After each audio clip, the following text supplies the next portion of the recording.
Hey, this is James Felice, and you're listening to the Hoodrat Recap podcast.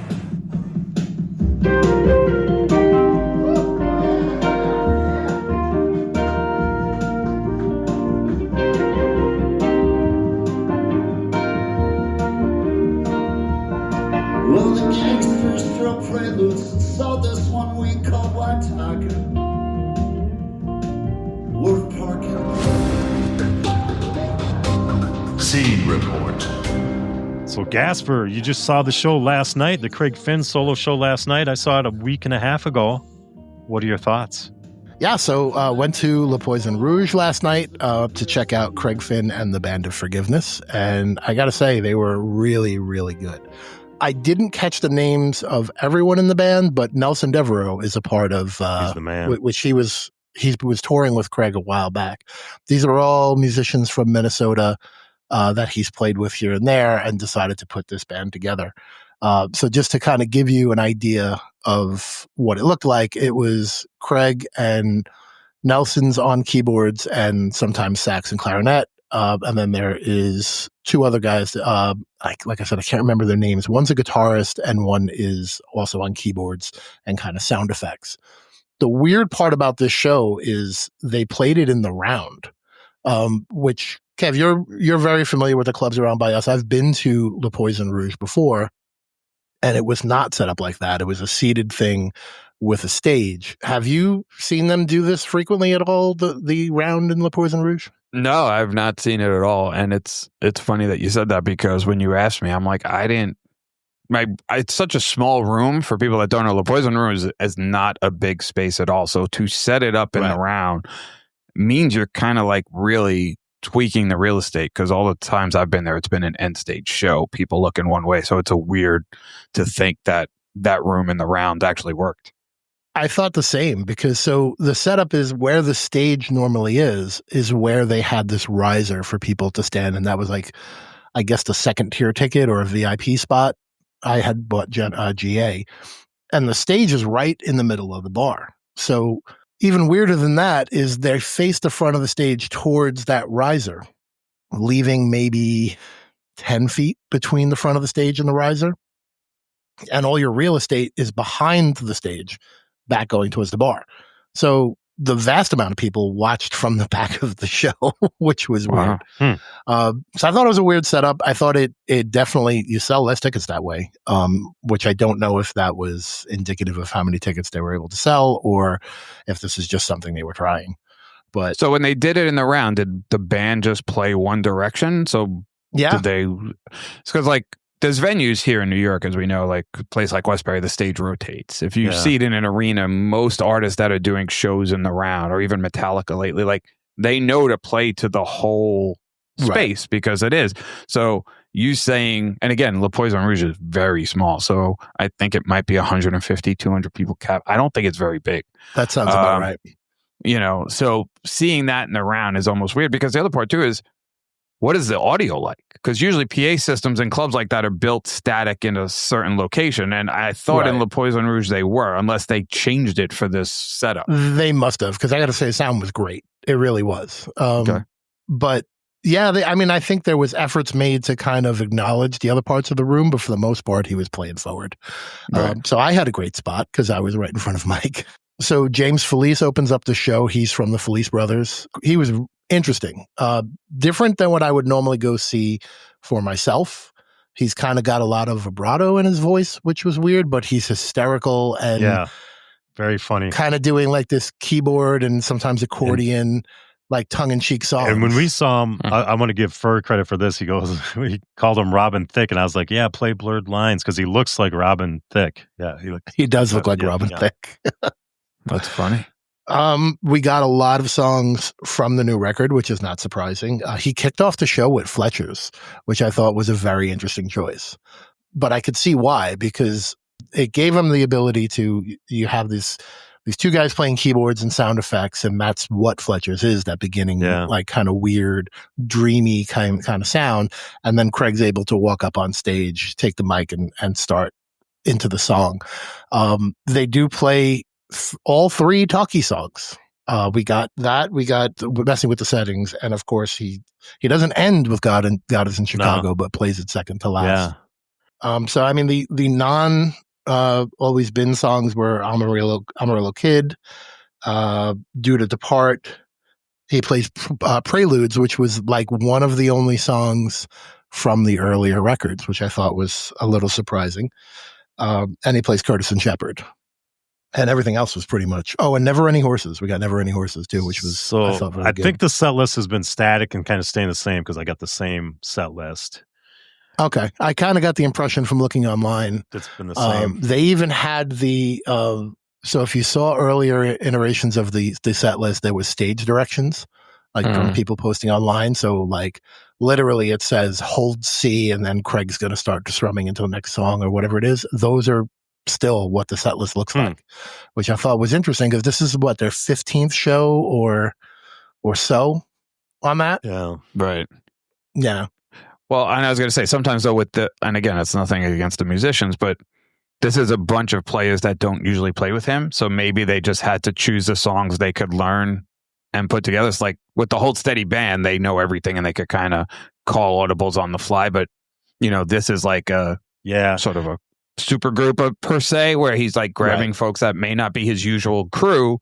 And to keep it easy, you just learn the set. So he played with this crew the first time, when we went and saw him I saw him a week before this album dropped, and he played in St. Paul Fitzgerald Theater, and he played with this group, but like Gaspar saw him and he saw him solo. So that he only played the one show because they're all from Minnesota and he only played with them in Minnesota. So now he took them on tour and he's doing the whole tour with the same group. So that's how that's how the group came about. Yeah. And this show was kind of a nice bookend for me because the last time I saw Craig was at Le Poisson Rouge prior to the record dropping. So I was hearing songs like Crumbs and, other stuff from the record that he was kind of debuting. And we didn't know anything about this record. And now I was able to see it on the end where this is the full record's out. I know it very, very well. And he played quite a bit of it. So it was pretty cool. Yeah.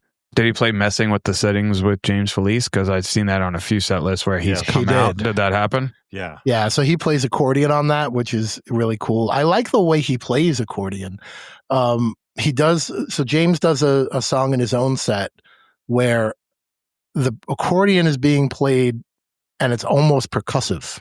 Like he does the the flexy part of the accordion is done rhythmically. So it becomes like that and he stomps his foot, which I've never quite seen before. He was a funny guy. He had funny patter talking about, I guess he has an Instagram where it's just pictures of insects, like close-up pictures of insects because he goes out and looks for insects in every town and takes. He sells those at the shows. He sells them, yeah.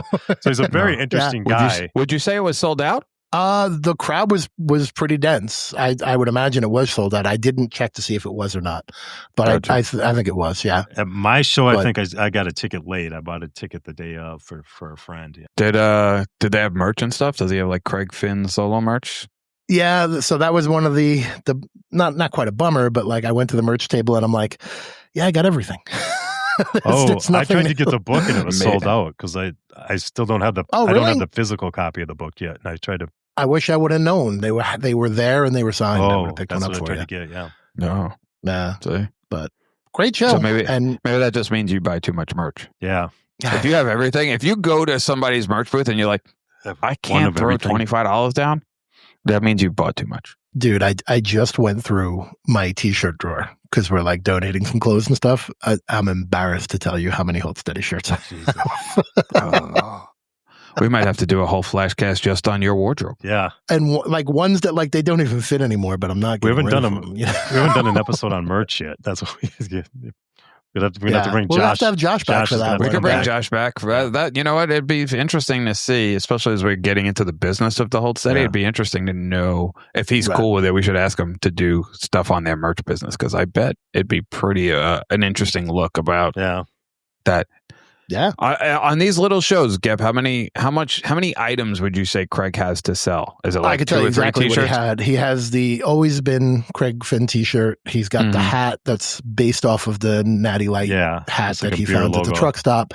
Right. And he's got the book and the record. And that's pretty much it. Sometimes he has... So not like a hoodie, records, not like... No hoodies, like that. nothing. Yeah. Okay. Yeah. Interesting. But I think that's done outside of what they do with the Hold Steady. Right. So it'll be interesting to see what this year's merch looks like for the Hold Steady, because I don't know if you've caught the poster. We'll talk about it a bit more once we get into Massive Nights, but I don't know, man. What do you think about that graphic art? Have you seen it yet? No, I haven't. So it's I didn't know it was released. Oh, it's a merch bag. It's a merch like bag Andy Warhol type. on a poster. Yeah. That's like... I don't know how I feel about that yet, man.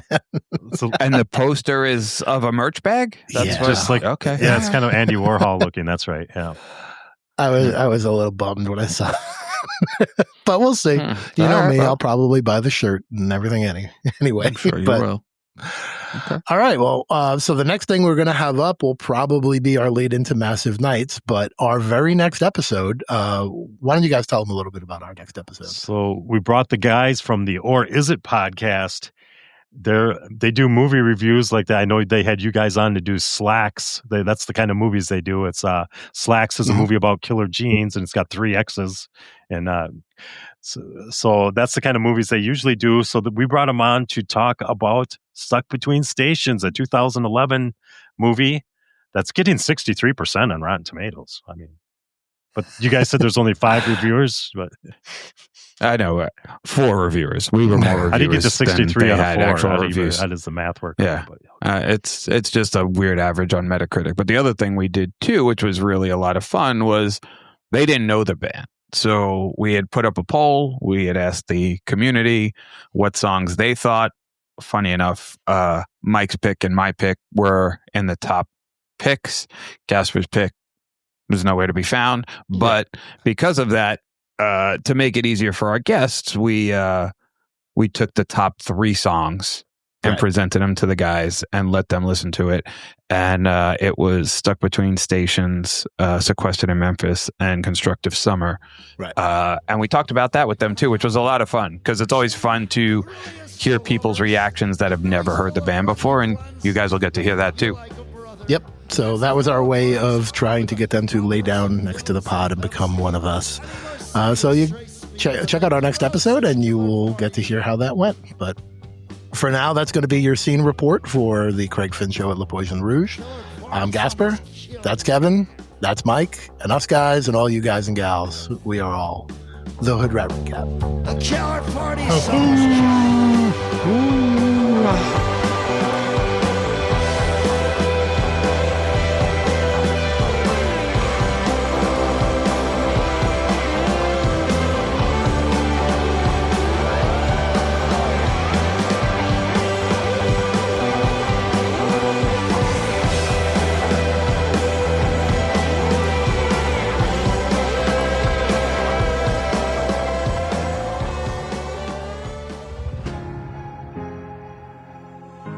Hey everyone, I'm Derek from the Canadian Movie Crew. My co-host Mean Mark and I are celebrating a big milestone in October, and we're inviting you to the party.